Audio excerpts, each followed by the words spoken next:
祝你健康长寿。中国有句老话叫做"大德必寿"，100岁。Tenemos una duda que no hemos logrado resolver, una duda que pues es difícil incluso abordarla. Nosotros hemos denunciado a través de todos estos años que uno de los arietes de asalto, uno de los artífices incluso de decisiones guerreristas, de violencia, Henry Kissinger, pues ahora aparece en China, y en días pasados Xi Jinping lo recibió con una particular alegría y ambos conversaron. Pero ¿cómo es esto posible? Es por eso que vamos a preguntar, y está Javier Martínez con todo el esfuerzo de investigación para tratar de despejar no solo dudas, sino plantear otras interrogaciones. Soy Roberto de la Madrid y esto es Detrás de la Razón. Comenzamos.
Efectivamente, ahí está la lista y ya recibimos comentarios que mucha gente se regresa, se toma su cafecito, regresa a esta lista principal de los puntos a tratar, que le da una orientación y un mapa de por dónde se va a ir Javier, y luego vuelve al punto. Muchísimas gracias por hacer eso, les agradecemos mucho, porque esto quiere decir que están pendientes de la información, están pendientes de la reflexión, y en su casa, con sus amigos, en el lugar de trabajo, incluso cuando van conduciendo, manejando el coche, pues ahí también nos van escuchando. Muchísimas gracias, y gracias también al equipo de colaboradores que tenemos, y gracias a usted siempre. Vamos directamente con Javier Martínez. Javier, qué gusto saludarte, más en estos tiempos, ¿no? ¿Qué tiempos de ebullición? Hay muchas cosas que analizar. Principalmente pues nos toca esta duda que me imagino que tú nos vas a tratar de ayudar a entender. Pero antes de empezar, quiero preguntarte por algo que acaba de suceder, o que está prácticamente sucediendo, que es una cumbre entre África y Rusia. Si nos puedes explicar y ampliar esto, por favor. Pues sí, perfectamente sabemos por la prensa occidental, con todas las acusaciones que ha añadido nuevas y evidentemente diabolización de la figura del presidente de la Federación Rusa, Vladimir Putin. Putin se salió del acuerdo de granos el día 17 de julio, un acuerdo que estaba cumpliendo, acuerdo que había promocionado o bajo la promoción de Turquía y de Naciones Unidas, un acuerdo entre Rusia y Ucrania. Como Occidente ha venido utilizando, como tantas cosas utiliza torticeramente, el acuerdo de grano como una extorsión política y como una buques aparentemente civiles y de paz, y buques que tendrían que llevar grano a los países más necesitados, resulta que de ese acuerdo de grano realmente el 70% de lo que sale de Ucrania se ha comprobado certeramente que en todos estos meses el 70% va a los países no necesitados, sino a los países occidentales, principalmente en Europa, y uno de ellos, mi país, España. Pues claro, que se hiciera una acusación a Rusia por parte de Naciones Unidas el pasado viernes, y digo bien las fechas, pasado viernes se hizo la acusación por parte de Naciones Unidas de poner en riesgo la seguridad alimentaria en los países en vías de desarrollo, sabiendo que el 70% no va a los países en vías de desarrollo. ¿Qué es lo que ha pasado en esta cumbre? Pues ha habido una cumbre, un foro Rusia-África, en donde se acaba de clausurar, ha sido el jueves 27 y hoy viernes 28, se acaba de clausurar hace unas horas, según las horas de San Petersburgo, hace 7 horas, y la información que tengo es un golpe no solo de publicidad, sino un golpe de efectividad por parte de la presidencia de Putin, ya que se ha centrado, para resumirlo, 3 puntos principales. En cuanto a la seguridad alimentaria de los países africanos, Putin se ha comprometido que va a dar gratuitamente hasta 50.000 toneladas de grano gratis. Cuando hablo de grano y fertilizantes, y en concreto a 6 naciones africanas. Puedo nombrarlas: Burkina Faso, Zimbabue, Mali, Somalia, República Centroafricana, Eritrea y a otras más, pero centrándose en estas 6 naciones, ya que son las que tienen, las que el propio Banco Africano de Desarrollo decía que podría haber un disparadero de precios por salirse Rusia del acuerdo, que si se ponía, según la ONU, ya sabemos que la ONU está en Estados Unidos, la ONU decía que era poner la seguridad alimentaria de África, pues Putin ha cerrado el acuerdo entregando desde 25.000 toneladas de grano hasta 50.000 toneladas de grano gratis. Que sepamos, el grano que Rusia otorgó o comerció con África el año pasado era de 10 millones de toneladas. Pues bien, frente a de 11,5 millones de toneladas de lo que va de año y antes de este acuerdo, ya Rusia ha dado 10 millones de toneladas. Es decir, sin cerrar el año, no solo se van a aumentar las cantidades dadas en grano, cereales y fertilizantes, sino que con los más o menos 10 millones de toneladas ya dados y los 50.000 toneladas prometidos, estamos hablando de que casi se sextuplica la cantidad de grano dirigido exclusivamente a África por parte de Rusia. Esto, evidentemente, es, si sigue y se cursa como un hecho, una refutación más de la propaganda occidental en contra de que Rusia pone en peligro la seguridad alimentaria de África, ya que, repito, las cantidades que salen desde Ucrania por las multinacionales transnacionales propietarias ya de terrenos y de productos agrícolas de Ucrania lo derivan a mejores compradores, entre ellos Europa, entre otros muchos países europeos, España. Además, en esta cumbre, para terminar, curiosamente ha reaparecido, no en la cumbre, no era propio de que apareciese en la cumbre, sí en un hotel de San Petersburgo, que en el último dato no lo tengo todavía, es un hotel céntrico de San Petersburgo, pero no tengo el dato ya que me lo acabas de preguntar, que ha habido una reunión de Prigozhin, que estaba también en San Petersburgo, mientras que Putin estaba en esta cumbre en la misma ciudad, y Prigozhin se ha reunido con presidentes de países africanos, me consta, de Níger, de Sudán, de Mali, con el de la República Centroafricana, para ofrecer las ayudas del grupo mercenario Wagner. Eso sí, el grupo mercenario Wagner, estas ayudas, si no le pueden pagar en dólares o en dinero, le pagan en oro o en maderas, en materiales.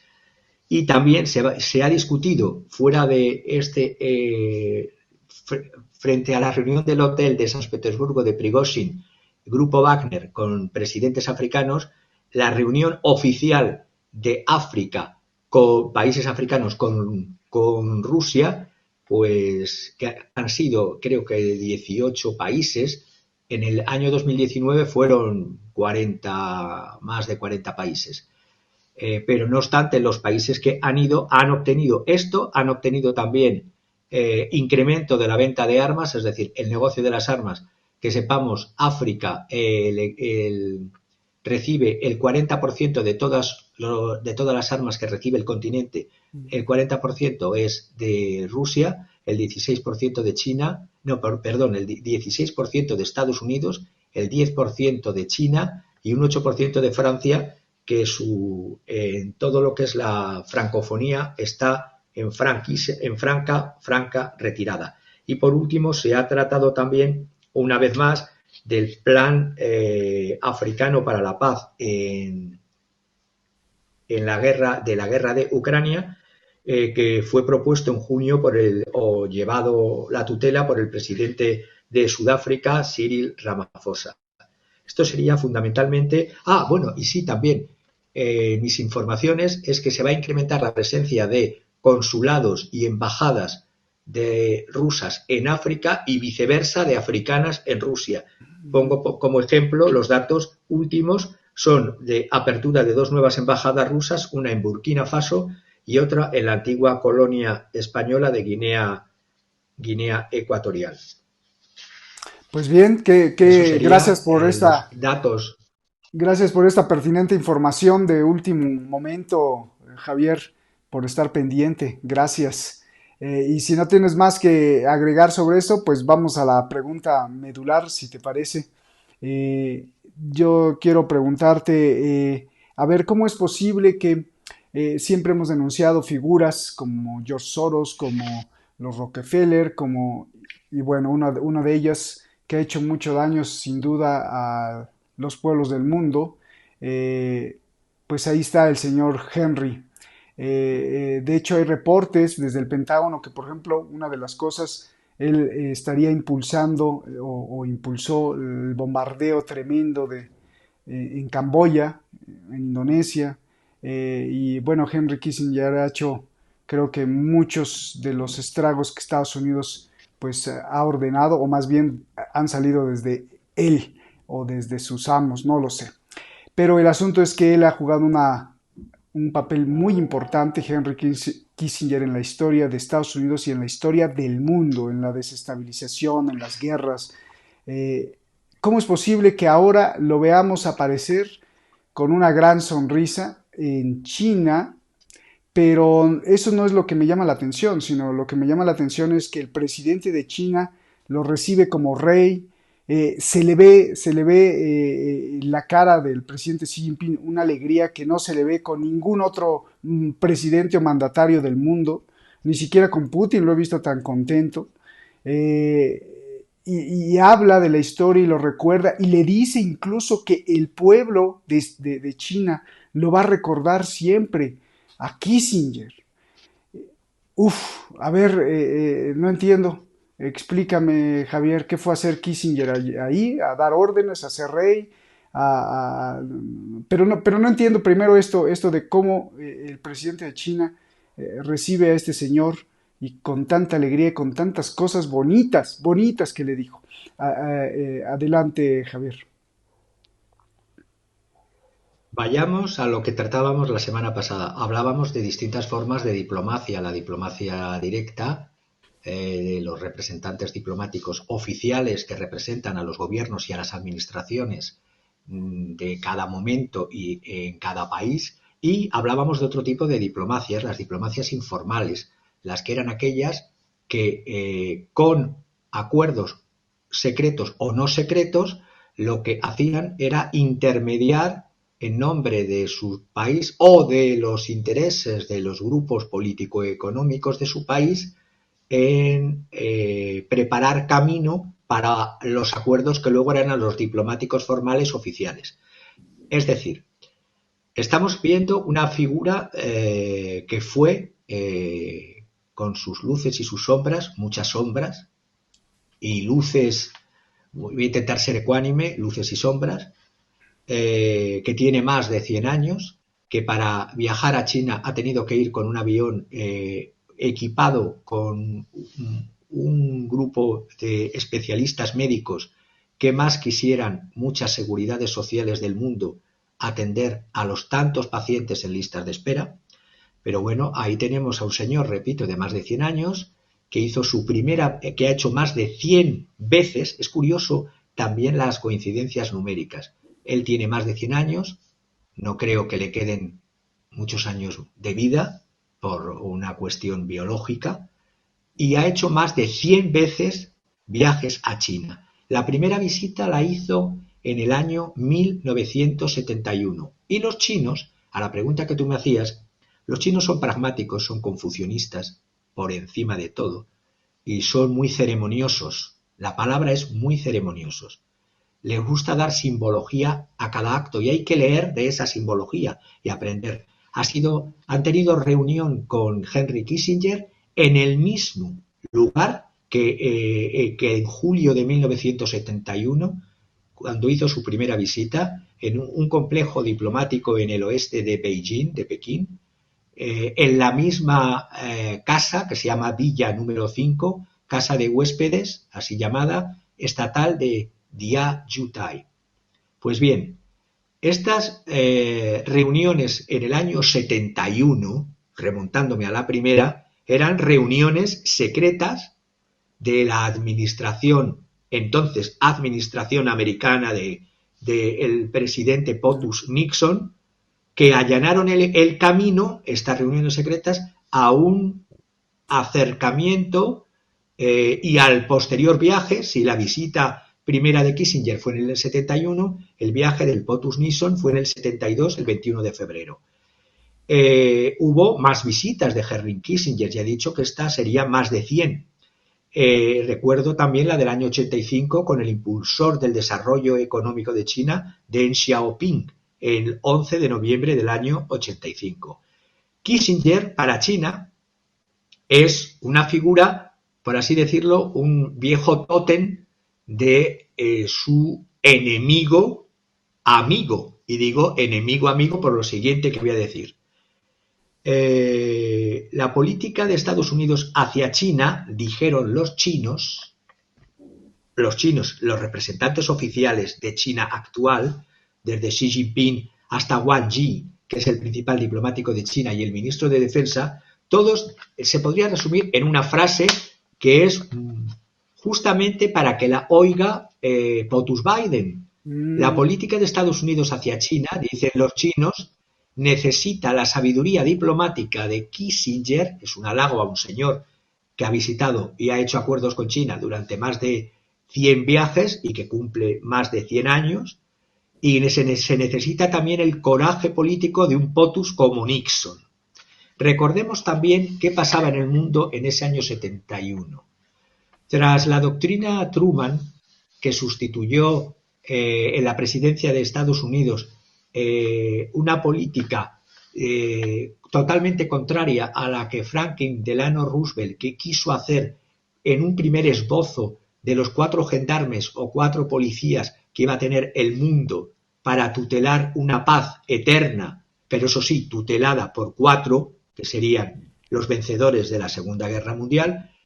Truman dio un vuelco y fue el que constituyó lo que hoy día es, como está constituido, las Naciones Unidas, con todas sus sombras, y empiezo por sombras, y luces. Es decir, de esta tutela que pedía Franklin Delano Roosevelt, en donde las armas se prohibiesen al resto de países, las armas de destrucción masiva, y estuviesen tuteladas por un consorcio de estos 4, que serían China, Rusia, Estados Unidos y Reino Unido, evidentemente esto cambió con la doctrina Truman, que la doctrina Truman ya fue de enfrentamiento porque se buscaba la contención de todos los aliados de la Unión Soviética. Pensemos, la antigua Unión Soviética, es que mucha gente todavía piensa que la Unión Soviética existe y que Putin es, o Rusia es la Unión Soviética. En esta lucha que tenía Estados Unidos contra la URSS, había un aliado que la URSS había tenido, ya que pertenecían ambos al bando comunista, que era la República Popular China de Mao Zedong. Y existía una China nacionalista en la isla de Taiwán, que después de una guerra civil en el interior de China había vencido el Partido Comunista en la China continental, y en la isla de Formosa, así se llamaba antes Taiwán, que había sido administrada durante siglos por la dinastía imperial china de los Qin y que fue ocupada por Japón desde el 1895 hasta el final de la Segunda Guerra Mundial, que se decidió devolver evidentemente a China, pero en China, como había estallado una guerra civil que vencieron los comunistas del Partido Comunista, fueron expulsados los nacionalistas del Kuomintang a la isla. Y había dos gobiernos, un gobierno de la China comunista en la China continental y un gobierno de la China nacionalista del Kuomintang de Chiang Kai-shek en la isla de Formosa, Taiwán.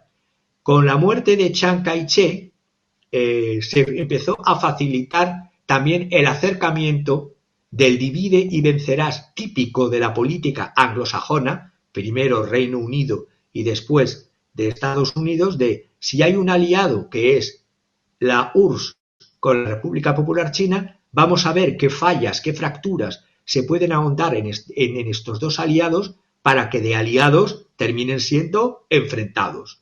Pues bien, los comunistas encabezados por Mao Zedong ganadores de la guerra, estaban en la parte de lo que todavía hoy es la China continental. La división chino-soviética había empezado por interpretación de lo que era la doctrina comunista y fundamentalmente por intereses geoestratégicos y geoeconómicos, no me canso de decirlo siempre, que lo que manda es la economía y la geografía, en tanto en cuanto ahí se desarrolla la economía.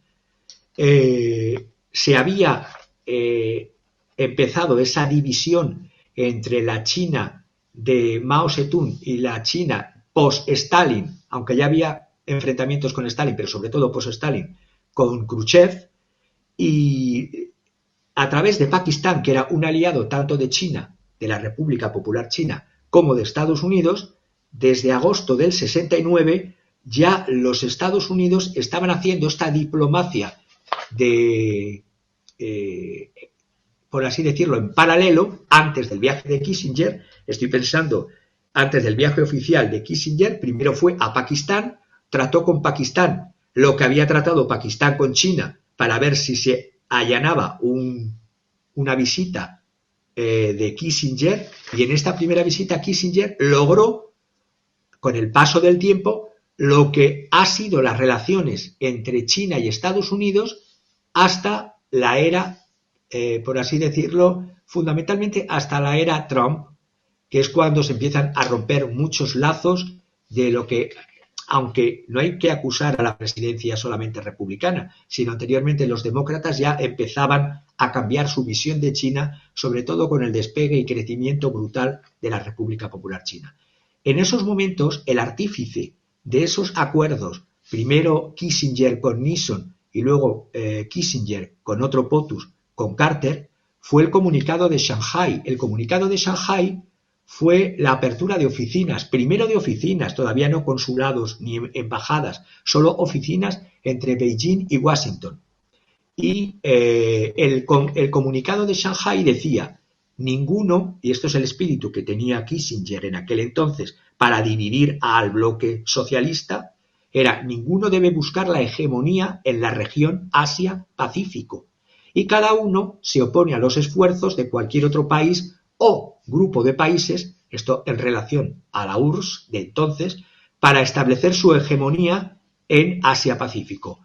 También se afirmó: solo hay una China, que es la China de la República Popular China, y por lo tanto se cambian las alianzas. Muerto Chiang Kai-shek, que representaba a la China nacionalista en Taiwán, ahora se va a reconocer que solo hay una China con dos sistemas: una China representada por Pekín, por la República Popular China, y dos sistemas, el comunista y el capitalista de la isla de Taiwán nacionalista. Y se dijo también en ese comunicado que los asuntos entre ambos, entre Taiwán y de China, serían asuntos internos chinos que no tendría que intervenir ninguna otra potencia.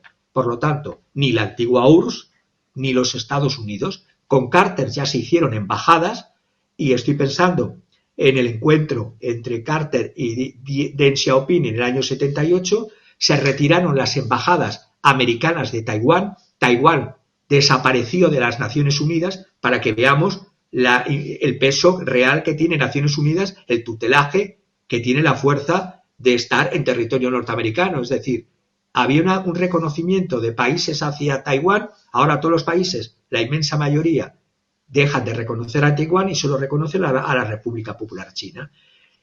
Y aquí viene el viaje nuevamente de Kissinger a Pekín.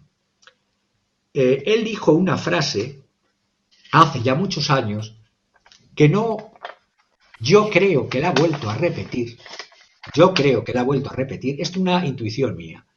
La frase que dijo, que es historia, dijo hace años, en sus más de 100 viajes a China, este centenario, que ser enemigo de Estados Unidos es peligroso. La frase traducida del inglés es: ser enemigo de Estados Unidos es peligroso. Ser amigo de Estados Unidos es fatal. A ver, ¿cómo interpretamos esta frase? Ser enemigo de Estados Unidos es peligroso, pero bueno, uno se puede manejar. Pensemos en el caso de China, pensemos en el caso de la Rusia, de la Federación Rusa de Putin. Y ser amigo de Estados Unidos es fatal. Pensemos en Japón, Unión Europea, Alemania, Francia, Corea del Sur, Ucrania. Pues ser amigo de Estados Unidos, te pueden volar un gasoducto.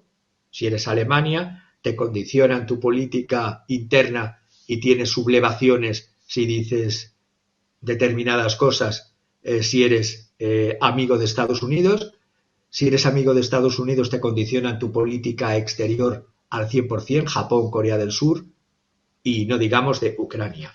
Entonces, lo que ha decidido China, con muchas risas, con mucha ceremonia, con mucho decir, vale, tú ven aquí, no sé cuántos telediarios te van a quedar, señor Kissinger, agradecemos lo que hiciste, ya que nos permitió la acumulación de capital necesaria para salir del subdesarrollo y benefició a los Estados Unidos en cuanto a que las élites de Estados Unidos y por ende las élites de sus estados vasallos se enriquecieron con la deslocalización y la desindustrialización de Estados Unidos, Europa, hacia los talleres más baratos de China, y en ese acuerdo mutuo a China pudo pasar una fase que para el ideario y la interpretación comunista es: antes de llegar al comunismo tienes que pasar por el capitalismo, y el capitalismo China lo ha desarrollado y lo está desarrollando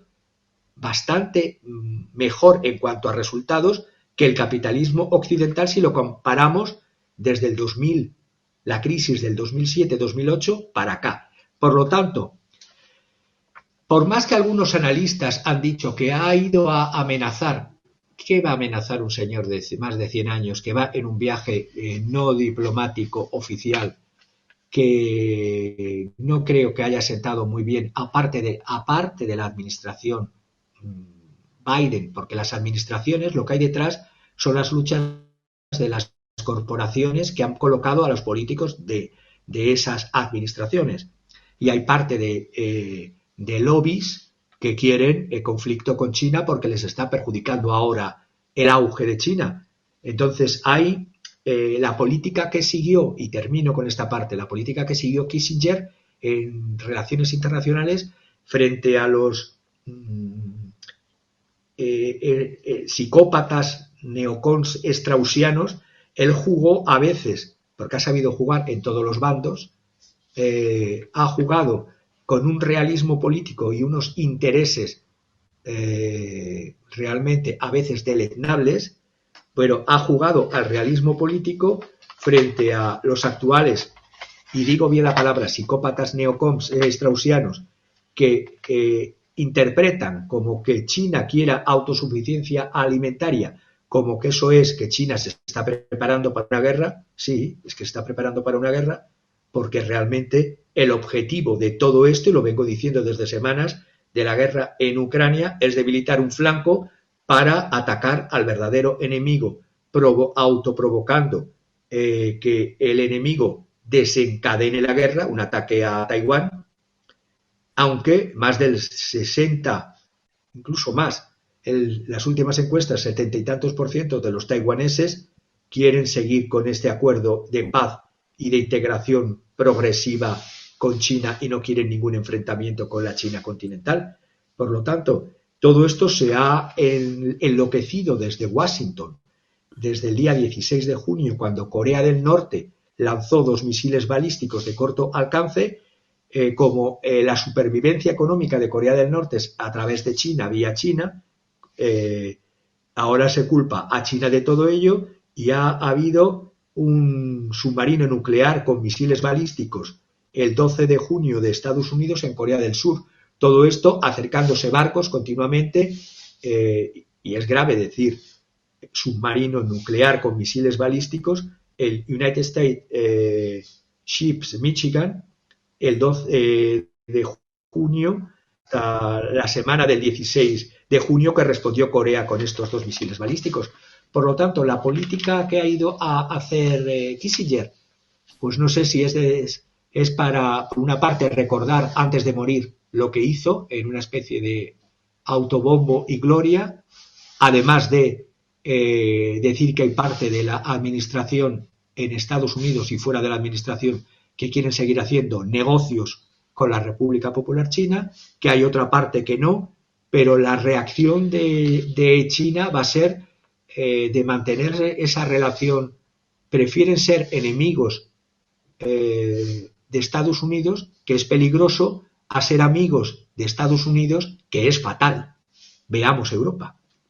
Claro, pues excelente exposición con todos los engranes, ¿no? de la historia para entender más esta realidad que sucede ahí, y quedará, bueno, pues quedará en la historia y en nuestra tarea de reflexionar dentro de unos años a ver qué pasó, porque sin duda, así como en muchos países, hay unos tratados, por ejemplo en México, que unos los desmienten, otros los afirman, como los tratados de Bucareli en México. Así me imagino que hay tantos tratados secretos a 100, a 200 años que pues ni siquiera a lo mejor los gobiernos en turno lo saben, y a veces solamente vemos ahí la puntita, la cabecita del iceberg asomarse, pero no sabemos si después de 100 años más nos dicen, ay, es que había un acuerdo secreto.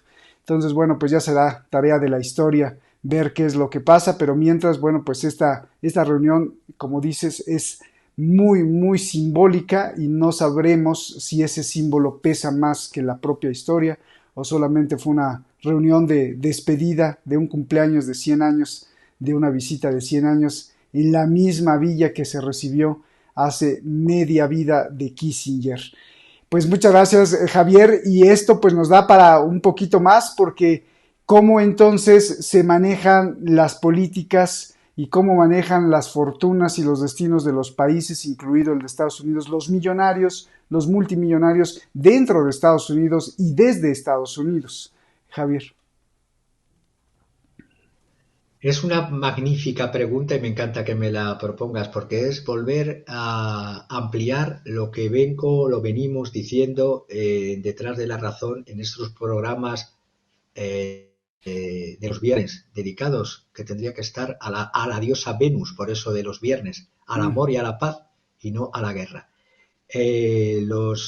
¿Cómo gobiernan los multimillonarios de los Estados Unidos? Pues tengo a un analista al que admiro y estimo mucho. No sigo al 100%, evidentemente, todas sus opiniones y las discutimos. Eric Suez está en la zona de Vermont. Es un analista, escritor, que ha hecho varios libros, solo reseño 2: America's Empire of Evil, América, el imperio del demonio, y Hitler, Posthumous Victory, la victoria póstuma de Hitler, porque el mundo realmente, en estos libros, se ve cuál es el espíritu del país de nacimiento de Eric Thues en Vermont. Y también un tercer libro que me gustaría recomendar de él es Understanding the Deep State's Propaganda, entendiendo la propaganda del Deep State. ¿Cómo gobiernan los multimillonarios de los Estados Unidos? Pues hay una apariencia de competencia en ese juego de guiñol entre demócratas y republicanos, ese teatrillo de varietés.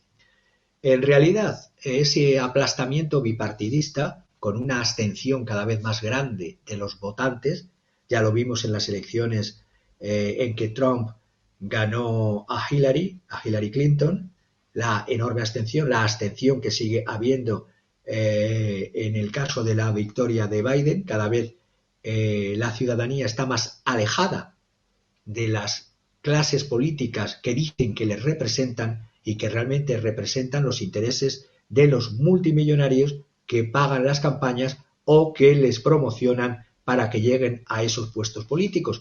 Porque en realidad ese aplastamiento bipartidista es de todos los pobres, y cuando digo pobres digo clases medias, trabajadores, autónomos, pymes, pobres de todo el mundo, incluidos los del interior de los Estados Unidos, esos que pareciera que no son visibles y están en las calles homeless viviendo o enganchados a la droga o a las distintas tipos de drogas y a la delincuencia como supervivencia, ese lumpen proletariado que decía hace semanas.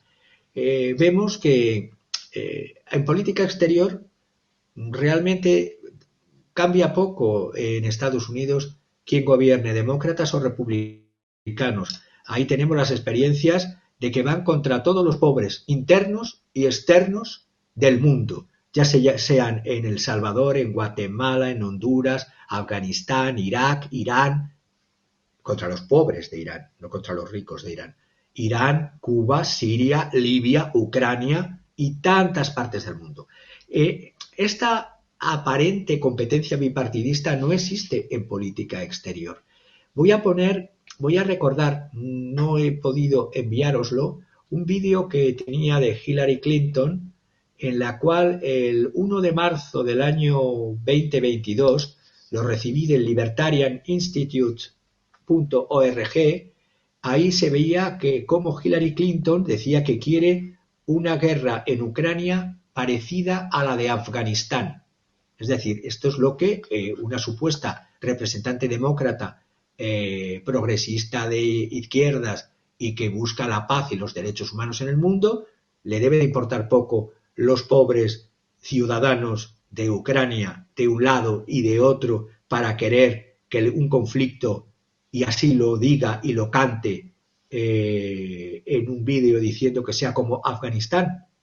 Además, decía que al igual que los Estados Unidos a través de Pakistán llevaron a los yihadistas, y así se reconoce por parte de miembros políticos de la élite política norteamericana, los Estados Unidos a través de Pakistán llevaron a los yihadistas para drenar y debilitar a la Unión Soviética cuando existía la Unión Soviética en las repúblicas centrocaucásicas y entre ellos y también Afganistán, debilitar a la URSS y desangrar financiera y económicamente y dividir Rusia. Esto sigue siendo todavía un interés, aunque ya Rusia ya no sea la URSS, aunque mañana, no me canso de decirlo, si Rusia tuviese un gobierno títere como el que tiene Ucrania, evidentemente no habría problema. Además, seguro, y ahí lo he dicho miles de veces, ahí está el vídeo justamente.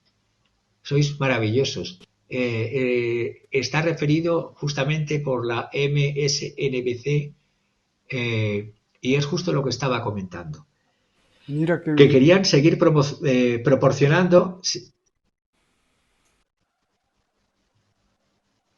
Adelante, Javier, te escuchamos. Exactamente. Sí, es que me ha cortado la voz estruendosa de Hillary y entonces me ha dado un poco de miedo y me he callado así.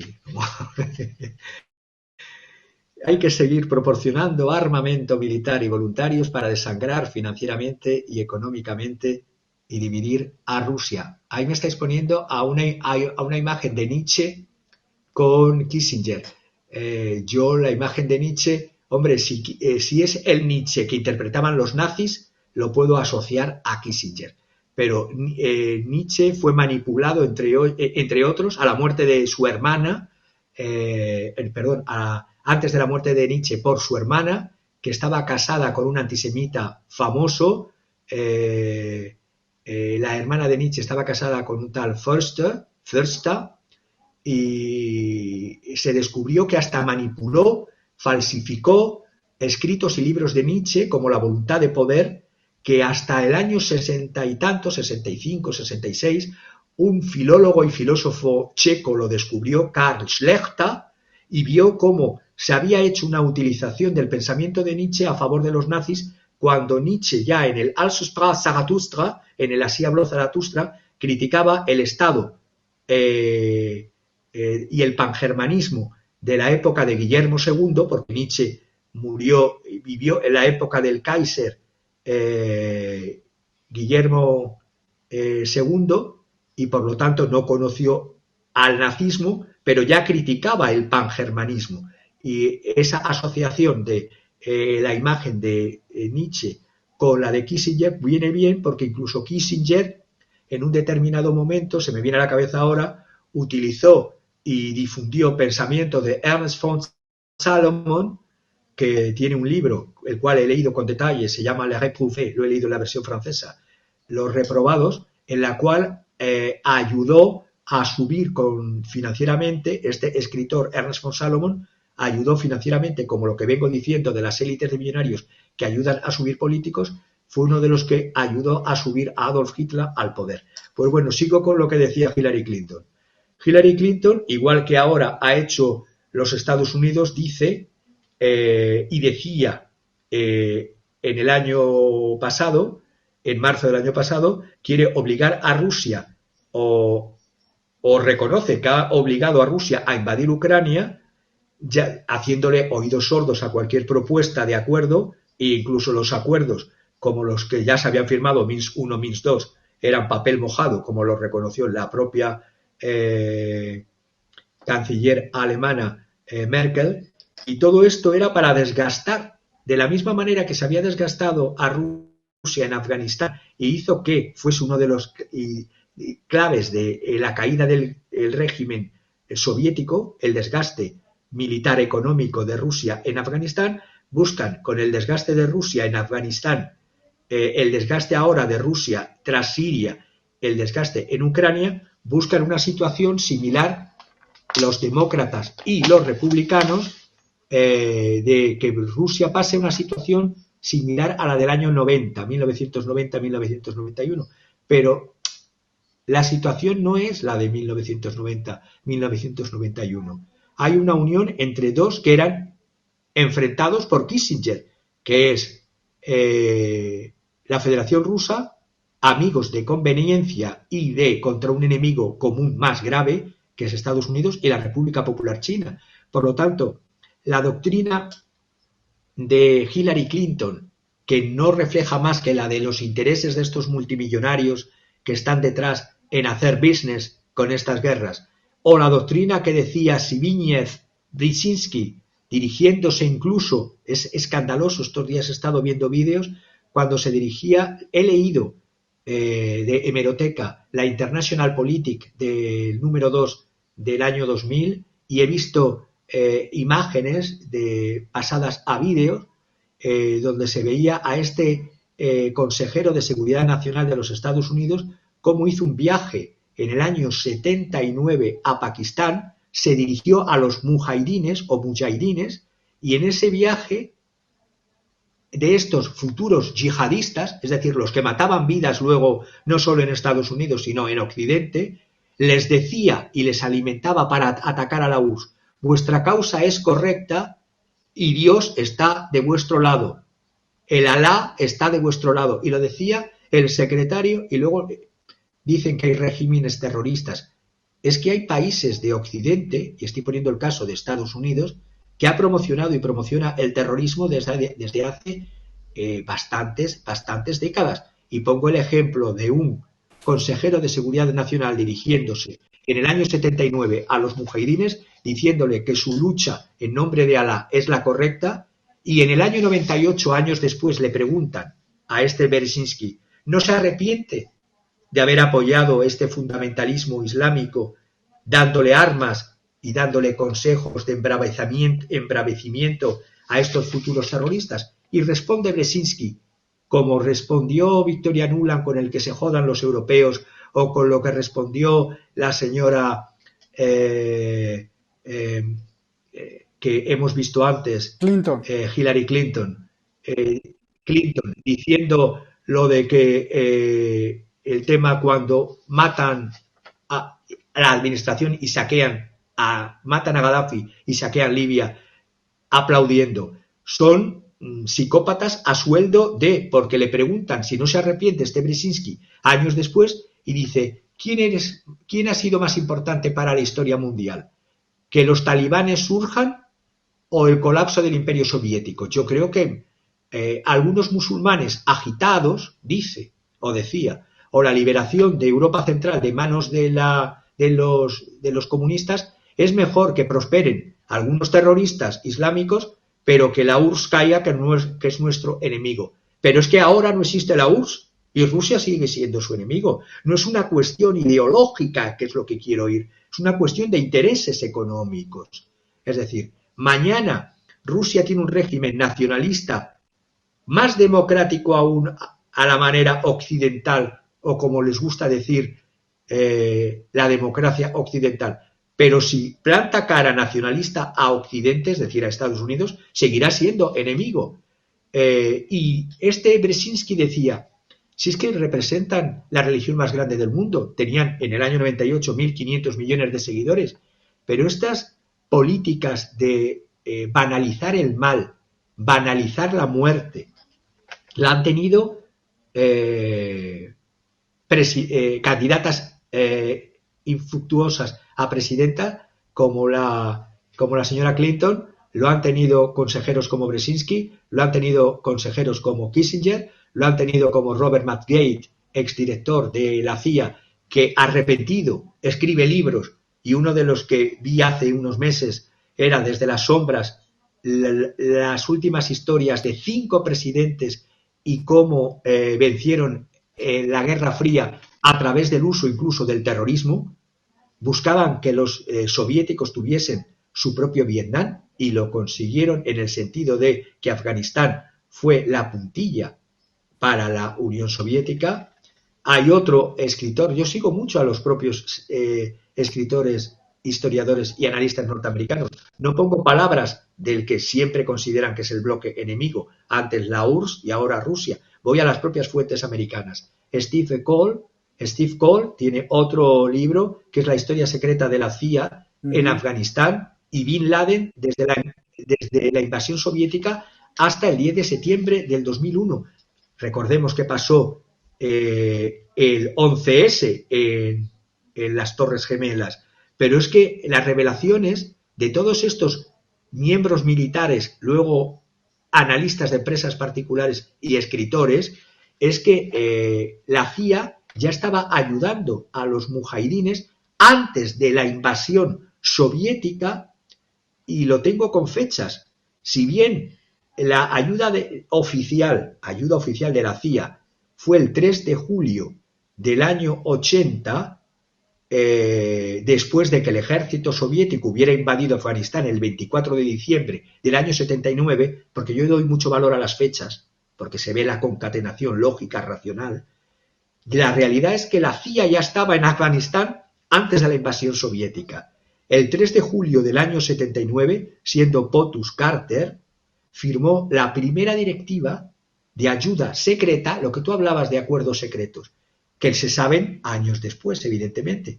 Y yo no viviré 100 años, pero mientras que viva, sacaré todo lo secreto que hay detrás de la razón y detrás de las bambalinas. Entonces, hubo un acuerdo secreto de esta primera directiva que era de fecha 3 de julio del 79. Es decir, en julio del 79 ya estaba la CIA en Afganistán. Y el 24 de diciembre del 79 invadió, es decir, meses después, el ejército soviético invadió Afganistán a petición del gobierno afgano, que estaba minándose con actos terroristas de mujahidines fundamentalistas islámicos. Es decir, las historias de Maidán son antes del Maidán. Antes se hacían a lo bestia, es decir, antes se hacía con bombas en una primera etapa o un primer momento, con derrocamiento de presidentes a lo bravo, como en Centroamérica, en Sudamérica o en Afganistán, derrocando a un gobierno a través de fundamentalistas islámicos. Ahora se hace con revoluciones de color, revoluciones de terciopelo porque parece que es la ciudadanía la que busca, después de repartir bocadillos y caramelitos, busca la liberación de su propio pueblo para entregar el terreno agrícola de las tierras negras, entregar la riqueza de las industrias nacionales ucranianas a transnacionales, como ya he venido comentando. Por lo tanto, las élites políticas, vuelvo a decir, son títeres, una vez más, y he puesto ejemplos históricos de lo que son las élites políticas en manos, son como guiñoles movidos, y no es teoría conspiracionista, es realidad. Pongo, por último, unos cuantos ejemplos más. Por ejemplo, cuando Hillary, lo que decía antes, en su libro, porque todos terminan escribiendo libros, aunque sean algunos horrorosos, el libro de Hillary se llama Hard Choice, es decir, decisiones duras. Las decisiones duras que ha tomado esta señora, mientras que lo hace con champán y riéndose viendo muertes, pues son decisiones, no deben ser muy duras cuando se tiene comportamientos aparentemente psicopáticos, porque el psicópata goza con él. Entonces, 2 años después, estoy pensando, Libia, se promovió el relato de una masacre, es decir, 2 años después de lo que hemos visto de Afganistán, el relato que se promovió en Libia era que se hiciese iba a haber una masacre, estoy traduciendo, iba a haber una masacre, ellos se anticipan a los hechos, e instó a la intervención en Libia para proteger civiles, es decir, utilizan a los organismos internacionales. En este caso, el Consejo de Seguridad de la ONU dio una resolución que autorizaba una zona de exclusión aérea para proteger civiles en Libia. Pues bien, USA, Estados Unidos y la OTAN distorsionaron esta resolución de Naciones Unidas y comenzaron a atacar a diestro y siniestro no solo a las fuerzas armadas del gobierno libio de Gaddafi, sino que la CIA y el Departamento de Estado, Clinton y Sullivan, que son los que... Vemos que la administración Biden es una recogida de glorias de la administración Obama y de la y de Clinton, círculos de Clinton, Hillary. Es decir, conspiraron para hacerse no solo con el oro libio, con las riquezas libias, sino con el arsenal de armas libias, que luego esas armas han sido, y ya se ha constatado, transferidas y negociadas con el dirty business de las armas para luchar en Siria, la oposición siria, que buscaba supuestamente la liberación del pueblo sirio. El embajador de Estados Unidos, viendo lo repugnante, el propio embajador de Estados Unidos en Libia, en aquel entonces, Stevens, no recuerdo el nombre, y otros estadounidenses lo denunciaron, murieron en ese conflicto interno en Libia, y fue por un control de un alijo de armas, entre otros alijos de riquezas, es decir, armas que se desviaron. Sullivan declaró además que Al-Qaeda estaba de su lado en Siria. Antes he visto los mujahidines y he visto lo del tema de Afganistán y de la Segunda Guerra de Afganistán, que fue ya con Estados Unidos y todo lo que ha supuesto de desgaste para los propios Estados Unidos, Afganistán, de ese monstruo de Frankenstein que ellos crearon. Pero es que en Libia estamos en un estado fallido, 3/4 de lo mismo, cuando era un estado próspero y seguro para su ciudadanía. Pero es que los asesores, que no son más que títeres que están apoyando las decisiones, o mejor dicho, fundamentando las decisiones de los políticos, porque los políticos ni hablan ni escriben nada que sus asesores no hayan escrito y hablado previamente, son meros actores teatrales, y los que están detrás son gente de think tanks, que son los que les alimentan en discurso e intelectualmente en su falta de cerebro. Entonces, este es un ejemplo más de cómo los políticos son títeres y a su vez nutridos por una asistencia de asistentes, valga la redundancia, puestos por think tanks, pagados también por estas élites multimillonarias. Estados Unidos ha gastado ya la cifra para intentar llegar a la democracia en Ucrania antes de diciembre del 2013. Antes de diciembre del 2013, Estados Unidos ya había gastado para poner democracia en Ucrania 5.000 millones. En todos los programas que vengo desde hace más de un año, denunciando el tema y el stop de la guerra en Ucrania, ya he dicho todos los otros miles de millones que lleva gastado. Pero es que ya desde el año 2013 había gastado hasta entonces de los contribuyentes norteamericanos. Eso sí, de los que están por las calles no se acuerdan. De los contribuyentes les sangran y se gastan hasta el 2013 5.000 millones para llevar democracia. Y después lo que se llevan gastando. Así es. Luego hicieron todo el tema, los demócratas, de que decían que estaban controlados por la conexión rusa. Toda la historia de la desinformación de Sullivan. Por eso se me viene a la cabeza una imagen que vi de Hillary Clinton en el 2000, cuando me preguntaron en Hispan TV hace ya años, creo, en las elecciones, en un programa de Hispan TV, en el que me preguntaban que quién me parecía bien, Hillary Clinton o Donald Trump. Yo dije que ninguno de los dos, porque uno representaba a dos figuras de la mitología griega, que son Phobos y Deimos. Phobos es la palabra fobia, uno es el horror y otro es el terror. Entonces, entre el horror y el terror, también es verdad que lo que ha venido después es peor, porque estamos al borde, rozando cada semana con un conflicto de tercera guerra mundial. Y se me veía la imagen de Hillary Clinton, donde la ponían, en vez de Hillary Clinton, como se llama Hillary Rodham, la ponían Rodham Hood. Rodham Hood le roba a todos, en inglés steals from everybody and keeps for herself. Le roba a todos y se guarda para sí.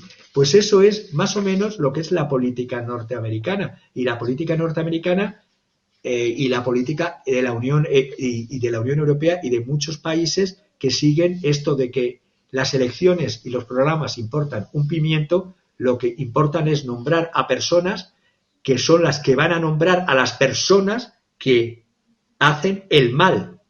Y son campañas en las que, termino esta parte, bajo Carter, bajo Reagan, vimos que era la pelea contra la URSS. Luego se buscan nuevas peleas. Es decir, las peleas y las guerras son por business, son por negocios. Porque los donantes, pongo un ejemplo, siempre me gusta poner ejemplos. Año 2016, cuando he estado repasando mis notas del año 2016, había 400 principales donantes en esa campaña. El 29,86% donó 2.446 millones, más o menos, redondeando.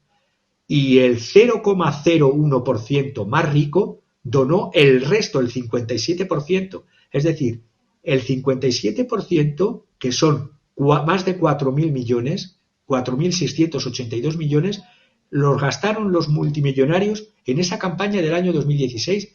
Cuando tú das dinero, el dinero no es gratis. Luego quieres sacar rédito de ese dinero que has dado. Por eso nombran a esas personas, a esos presidentes, a esos candidatos, que luego van a nombrar a las personas que hacen el mal. Y termino, ya es que me vienen muchos datos. ¿Quién es el que estaba el 27 de junio del 2023 dirigiendo la política exterior? Biden, no, Biden ha sido la persona nombrada por esas élites, pero Biden nombra a los ejecutores. Y los ejecutores es un Jake Sullivan, el hombre que dirige la política exterior de Estados Unidos, y que fue clave porque fue elegido a su vez por Hillary Clinton en su campaña en el 2008. Es decir, se van eligiendo como muñecas rusas, pero parte de los fondos y parte el hilo de los multimillonarios que deciden quién va a ser la cabeza, la cara visible y quiénes van a estar detrás dirigiendo. Y digo Jake Sullivan, digo que con Hillary Clinton fue el asesor que hizo los cambios de régimen en Honduras, en Libia, en Siria, fue el vínculo también entre Victoria Nuland y el entonces Joe Biden, que todavía era vicepresidente, para promover ese golpe de Estado en Ucrania del 2014, planificó la destrucción de los oleoductos Nord Stream 1, Nord Stream 2 en septiembre del año 22, y es un señor que ha hecho carrera, y me diréis, ¿cómo llegan todas estas personas a ser contratadas por los multimillonarios? Pues Jake Sullivan, que nació en el año 76, se crió en Minnesota en la década de los 80, es decir, cuando yo estaba estudiando mis estudios universitarios, él estaba haciendo su escuela secundaria, porque lógicamente nos llevamos en torno a, si es del 76 o del 62, es para hacer una vida paralela, y no porque me compare con él, sino para ver cómo son cooptados y elegidos estas personas para hacer el mal. Él estudió en los 90, yo ya había terminado en el año 86, es decir, hay ese decalaje de años. Él había terminado la universidad en Yale, en Oxford y en Yale nuevamente.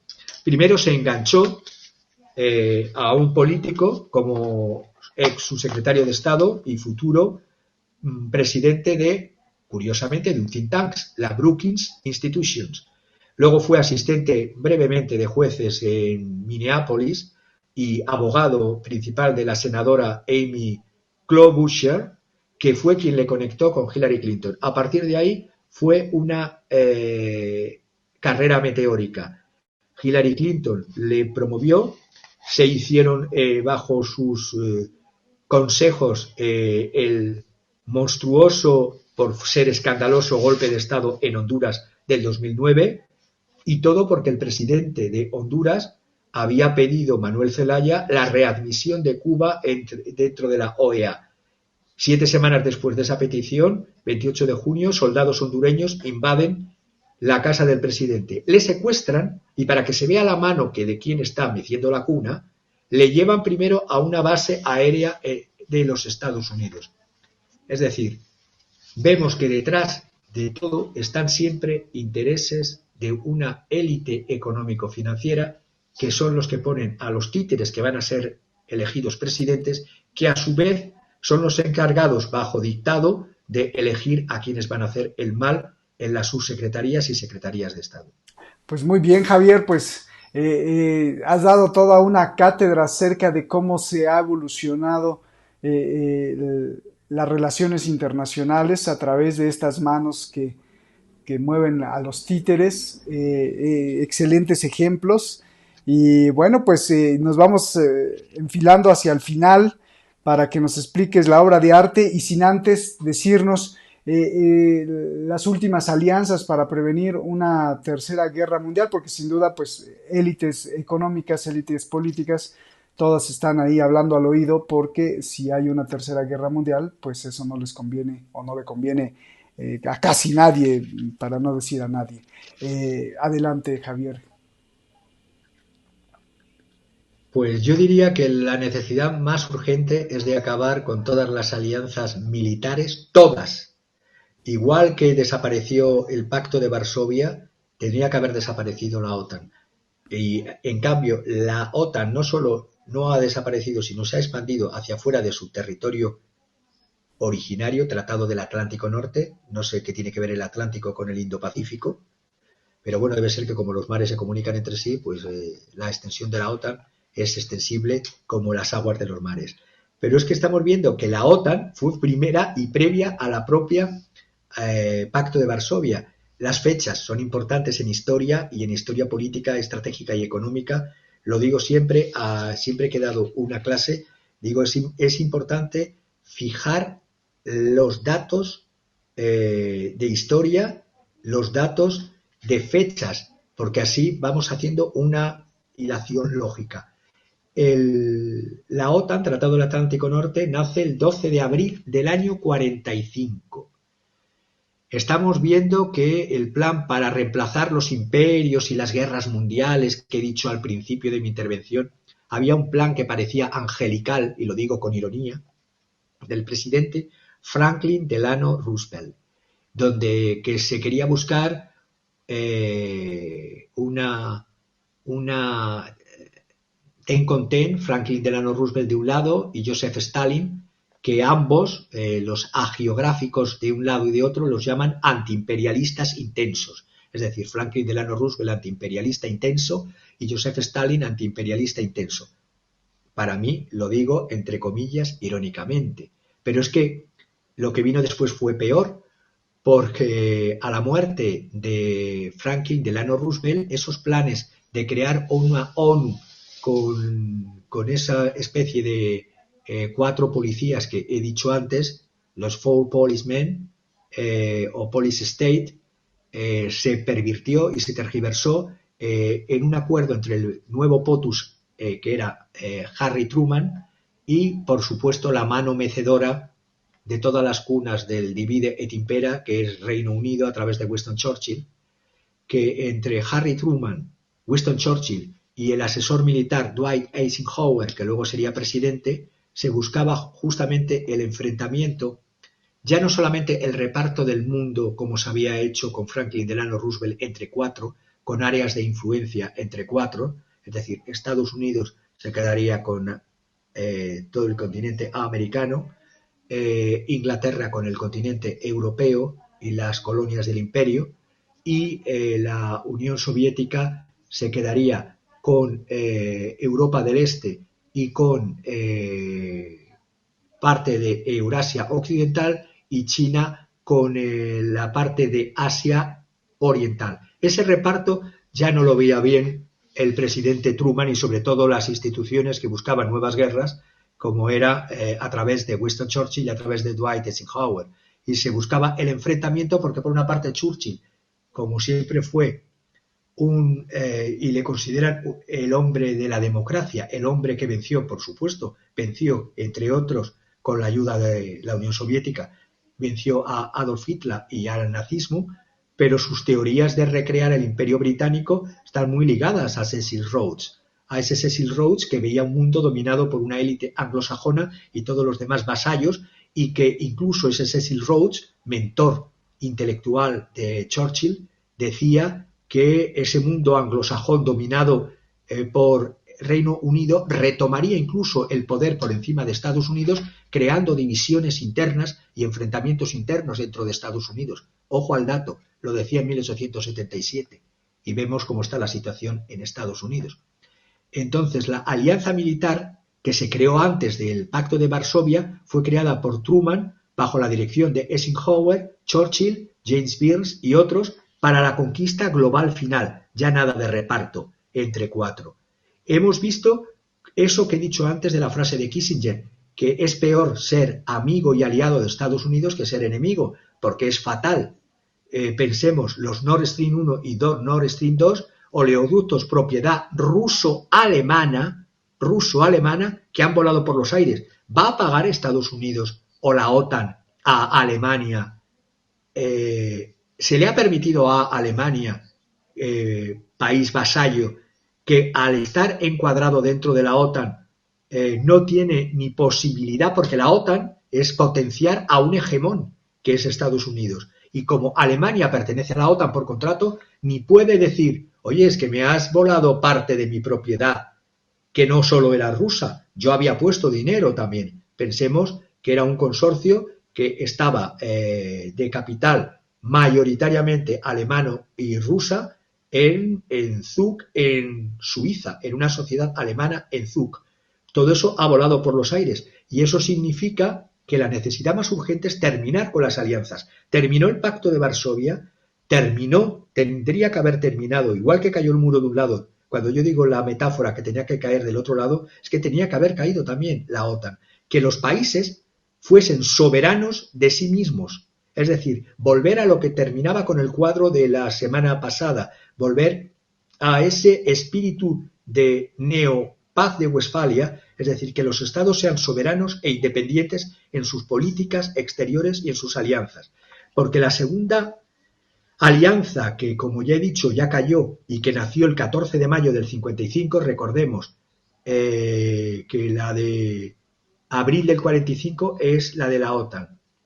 14 de mayo del 55 es la del Pacto de Varsovia. Cayó y era similar en poderío y en sumisión de países hacia la Unión Soviética. El artículo 5 que tiene la OTAN lo tenía el Pacto de Varsovia en el artículo 4. Y la tercera alianza que se han sacado de la manga los anglosajones es el Tratado AUKUS, que es lo que está preparando la guerra contra China. Es decir, la OTAN contra Rusia y el AUKUS contra China. Y detrás está las élites, y termino, militares, financieras y multimillonarias de Estados Unidos en hacer business de la guerra antes, durante y después de la guerra. Muy bien. Te vendemos el problema, te hacemos el problema, te inventamos un problema y luego te damos la solución y todo queda en nuestro bolsillo. Pues muchas gracias Javier, y pues como cereza del pastel, dinos qué ves en la obra que pues nos toca ahora analizar con tu perspicacia, con tu fineza de análisis. ¿Qué obra nos exhibes el día de hoy, por favor? Me encanta que anoche me propusieras esta obra. Es una obra de un pintor francés que, por cierto, fue muy desconocido durante años. Hasta bien entrado el siglo XX estaba casi olvidado, y fue un pintor del siglo XVII, casi olvidado hasta mediados del siglo XX. Es Georges de la Tour, Jorge de la Torre, sería en castellano, Georges de la Tour. La obra tiene un título en francés que se llama Le Tricheur à la de Caro. Sería más o menos como el tricheur, es el que miente, el buhonero, el taur, el tramposo con el as de diamantes, la de Caro. Y vemos en este cuadro, a ver, el pintor, primero siempre digo las líneas generales, tiene dos influencias: la influencia del clasicismo francés y la influencia de un pintor italiano, Caravaggio, que es el pintor del teneismo, del claroscuro, con la luz violenta, una mezcla de la luz y del claroscuro y del naturalismo y del realismo. Vemos en estos gestos y en estas miradas de estos personajes hay como dos partes. Hay iluminados, en un primer momento hay con los gestos y las miradas vemos al taur, que mantiene las cartas en la mano por delante y otras por detrás. Hay una prostituta que representa la complicidad, con una criada que le susurra algo al oído mientras está trayendo copas y una jarra de vino. Todo en aras de desplumar a un joven rico, y digo rico porque va ataviado, es un cándido, se le ve por el propio retrato, es un cándido, es un narcisista, es un fatuo, va ataviado con mucho lujo, no se da cuenta de que el taur, el tricheur, el taur, se está sacando del cinturón un as de diamantes, y delatan el engaño, y se me viene esta obra del engaño que están haciendo las élites a toda la juventud, no solo europea, no solo americana, sino a la juventud mundial. Y podríamos ver, es una escena de burdel, está en el Museo del Louvre, es una obra del año 1635. Este es el burdel que estamos viviendo internacionalmente todos los días a través de los medios de comunicación. Tenemos la prostituta, su mirada indica ya malas intenciones, su puesta en escena, gran escote y un gran collar de perlas. El tramposo, el taur, lanza una mirada cómplice al espectador, nos está mirando con las cartas que tiene en la mano y las que tiene por detrás. La sirvienta, con un corset azul y una camisa y cubierta con un turbante, con el vaso de vino y la jarra, es el quién está ganando y quién está perdiendo en este juego de tramposos que estamos viviendo desde estos últimos años en el mundo. Es un juego de tramposos. Vemos que el que está perdiendo, ese joven con sombrero, con penacho amarillo, veríamos, permitidme que haga mi interpretación final, el Taur son las élites de Estados Unidos. No quiero decir que es el país Estados Unidos. El Taur son las élites de Estados Unidos y de Reino Unido, las élites.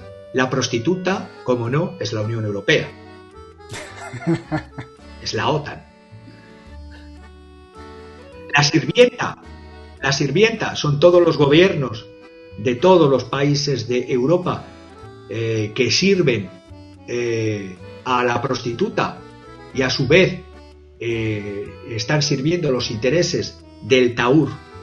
Y el joven representa para mí la pobre esperanza del futuro, la pobre esperanza que tiene la juventud, porque están infantilizando a una juventud y a gente no ya tan joven con una propaganda malévola de Edil, de demonio. Es una sociedad hiperconsumista, narcisista, por eso de emplumarse, y superficial, que solo ve en aquel entonces, en el siglo XVII, el vino, la lujuria y los juegos, y hoy día es más de lo mismo, e incluso con infantilismo, con hiperconsumismo y con un narcisismo exacerbado, haciendo perder en naderías a una juventud que le están robando no solo el bolsillo de su futuro económico, sino su propia alma, es decir, su supervivencia como especie en desarrollo y continuar con la labor de mejora de la civilización humana, porque ahí están el Taur y la prostituta y la sirvienta inclinada de los gobiernos que tendrían que defender a esas juventudes de cada uno de sus países. Pues excelente interpretación, y nos quedamos con ese sabor de boca que nos haces con esta reflexión. Qué importante es estar alerta, sobre todo de a quién quieren saquear. Pues los otros ya están muriendo, pero la juventud, que significaría la esperanza, cada vez va hacia un camino y a un río de estupidización, de banalización, de infantilización, como dices, y después cometerán sin duda infanticidio, porque ya todos con esa forma de pensar tan banal, pues es más fácil matarlos. Phobos y Deimos, el pánico y el terror que le pusieron luego a las lunas de Marte, ese planeta rojo que en 1800 les causaba, pues quizá ese Phobos y Deimos, y luego descubrieron que no saben si eran lunas o eran asteroides, se los comió Marte. Pero qué elocuencia, y todos estos engranajes que nos traes para empezar a reflexionar sobre incluso nuestras propias vidas y nuestros propios gobiernos en donde estemos parados, pues creo que es indispensable en esta masterclass de hoy. Muchísimas gracias, Javier, gracias siempre, y el público pues seguramente estará muy muy muy agradecido contigo, dejando esta huella de conciencia. Gracias, Javier, un abrazo, hermano, felicidades siempre por tus exposiciones, y a nombre del equipo y a nombre también del público de Detrás de la Razón, muchas más felicidades para ti. Gracias, lo mejor para ti y tu familia, nos vemos, abrazo grande, y a ti que nos ves, pues también abrazos grandes, y siempre con esta señal de que la conciencia siempre se debe acrecentar, ya sea de una u otra parte. Nos vemos, hasta la próxima y buenas noches.